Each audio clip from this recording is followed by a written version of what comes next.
Last time कुछ Chinese आए थे जिन्होंने हमारी ही बहनों और बेटियों को इधर से ब्याहा था और वो शादी करके उधर लेके गए थे और वहाँ पर जाकर क्या हमारा उन्होंने बच्चियों का हशर किया था। ये the whole of the world is familiar to that. वो खुदा के वास्ते ये आपके बाप का मुल्क है, आप हैं कौन? मईशत तो हमारी रॉकेट की तरह ऊपर जा रही है ना, मुल्क तो रॉकेट की तरह पूरी दुनिया पर छाया पड़ा। आइए, मैं आपसे बात करना नहीं चाहती। आप मुस्लिम कहलाती हैं अपनी रिलीजियस बुक से, आपको मुस्लिम कुरान बनाता है, हमको इंडियन हमारी माँ बनाती है, हमारी धरती माँ। पैसा खाते रहे आप लोग चाइना को अपनी हर चीज जो है वो सेल आउट करते रहे हैं। आज जब हमने यहां गद्दार पैदा किए हैं तो हिंदुस्तान के अंदर टेस्ला ने अपनी दूसरी फैक्ट्री लगाई है गाड़ियां और उनके पुर्जे बनाने की। पाकिस्तान को डिवाइड करने की, पाकिस्तान को नुकसान पहुंचाने की, पाकिस्तान के इदारों को कमज़ोर करने की वो इंटरनेशनल साजिश है जिससे हर पाकिस्तानी वाकिफ है। चाहे वो भारत वो कॉन्स्पिरेसी हैच करता है, चाहे इसराइल करता है, चाहे अमेरिका करता है, जो भी करता है। अभी थोड़ी देर पहले हमें ये पता चला कि हिंदुस्तान के अंदर मर्सिडीज ने अपनी दूसरी फैक्ट्री लगाई है, वो भी वहां पर अब प्रोडक्शन करना शुरू कर रहे हैं, कर चुके हैं बल्कि अब तो। NASA will be the story of past. ISRO will be the story of future. Indian Space Research Organization NASA से सिर्फ एक मामले में कम है, उसका नाम है बजट।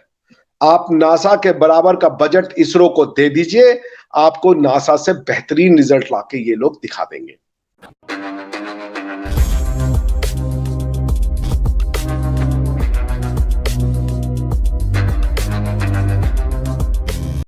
नमस्कार दोस्तों रिसेंटली पाकिस्तान से एक बहुत ही इंटरेस्टिंग वीडियो हम सबके सामने आ रही है और वो वीडियो में हम देख सकते हैं किस तरह से एक चाइनीज महिला पाकिस्तानी महिला को सरेआम खुले बाजार में पीट रही है, वो भी पाकिस्तान के अंदर खड़े होकर।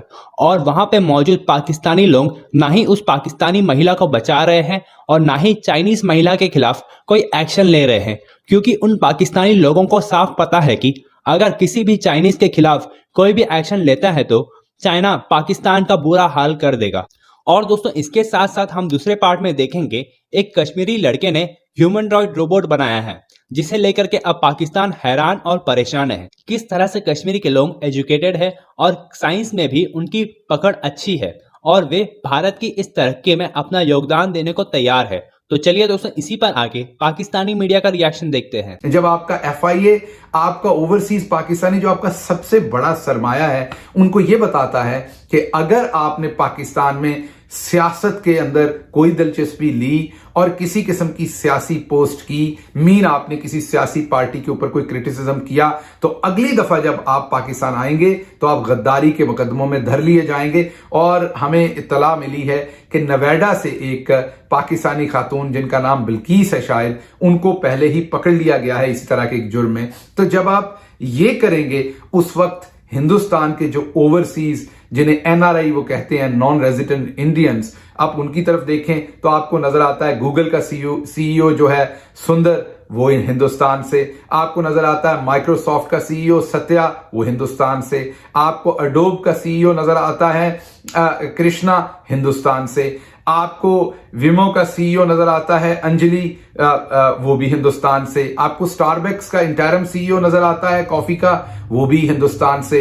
आपको फेडेक्स का CEO राज नजर आता है, वो भी हिंदुस्तान से। अमेरिका की 50 बड़ी यूनिवर्सिटीज के जो बिजनेस स्कूल्स हैं, जो इनकी इकोनॉमी को, इनके बिजनेस को डायरेक्टली कंट्रोल करते हैं, या डायरेक्टली कंट्रोल का मतलब ये कि जो उनका पावर इंजन है, जो उनको स्टूडेंट्स, पॉलिसीज, प्रोफेशनल सप्लाई करते हैं, उनकी 30% फैकल्टी इस टाइम जो है, जो प्रोफेसर्स हैं वहां पर, वो हिंदुस्तान ओरिजिन के हैं। और हम एन उस वक्त अगर हमारे हत्थे कोई पाकिस्तानी अमेरिकन प्रोफेसर चढ़ जाए तो हम उसे नंगा करके मारते हैं, हम उसकी तजलील करते हैं कि वो दोबारा पाकिस्तान का नाम लेने से पहले डरे।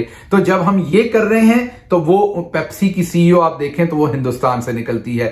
इंडियन कश्मीर से, जम्मू कश्मीर से एक बच्चा है, एक स्टूडेंट है, एक ग्रेडर है, जिसने कश्मीर के पहले ह्यूमनॉइड रोबोट पर काम करना शुरू किया। लगभग 2 साल हो गए हैं और अभी तक अगर हम जनवरी की बात करें तो जो लेटेस्ट रिपोर्ट आई थी उसके मुताबिक 60% वर्क कंप्लीट कर लिया गया है और बाकी वर्किंग जारी है।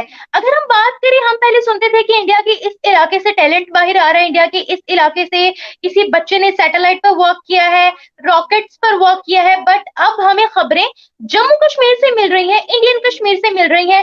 तो इस चीज को आप कैसे देखते हैं, या इस चीज का कंपैरिजन आप उस कश्मीर के साथ जो हमारे पास है उससे कैसे कर सकते हैं? अब आइए कश्मीर की बात करते हैं। आपको मैं कह रहा हूं, आप अल बरूनी का नाम आपने सुना होगा।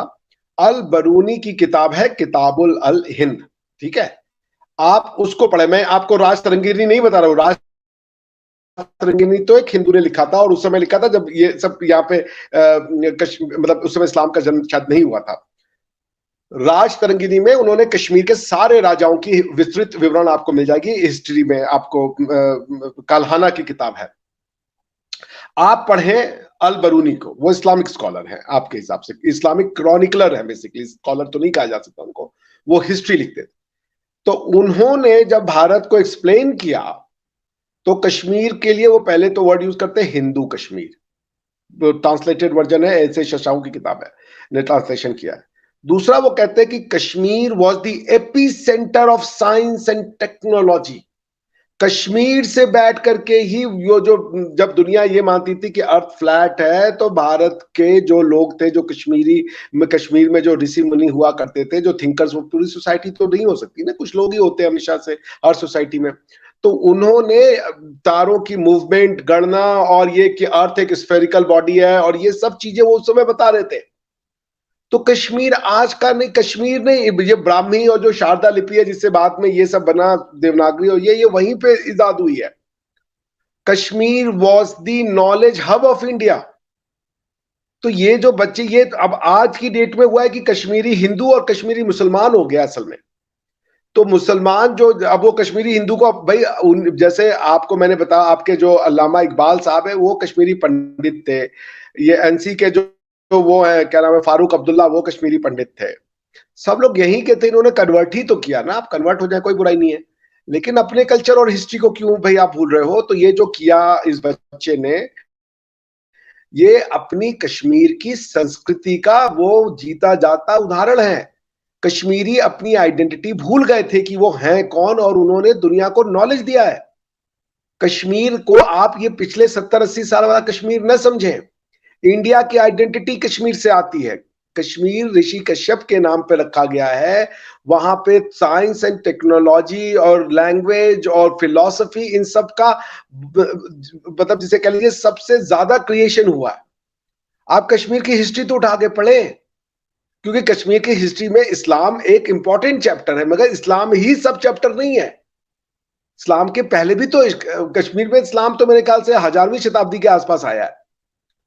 उसके पहले की जो कश्मीर है उसको तो जरा देखें वो क्या है, उसकी में क्या क्या हो रहा था। साइंस एंड टेक, मैंने आपको सोर्स बता दिया, आप जाके पढ़ ले, मेरी बात ना माने। तो इसलिए ये मेरे लिए कोई चमत्कार या मेरे लिए कोई बहुत बड़ा ये वो नहीं है। जैसे ही कश्मीरी जो जनता है वो अपने इतिहास से जुड़ेगी, उसका अपना, उसको ये सिर्फ समझना है कि रिलीजन पर्सनल मैटर है, आपका और आपके भगवान के, अल्लाह ताला के बीच का मैटर है, और उसको आप अपने तक रखें। मेरे मन में कौन सा भगवान है, कौन सा भगवान नहीं है, ये काम दुनिया का नहीं है। ये निम्रा जी मुझे नहीं बताएंगी कि अभिषेक जी आप इस भगवान को मानिए, जरा ये वाला भगवान तो गलत है, आपको मानिए। ये आपका मैटर नहीं है। मुझे जिससे मानना हो मानूंगा, मुझे नहीं मानना है मैं नहीं मानूंगा। आप समझ रहे हैं, ये पर्सनल अकीदा है। तो इसलिए आपको अल्लाह ताला से प्यार है, आप करें, लेकिन अपनी बाकी चीजों में आपकी कल्चर हिस्ट्री को जीते रहे आप।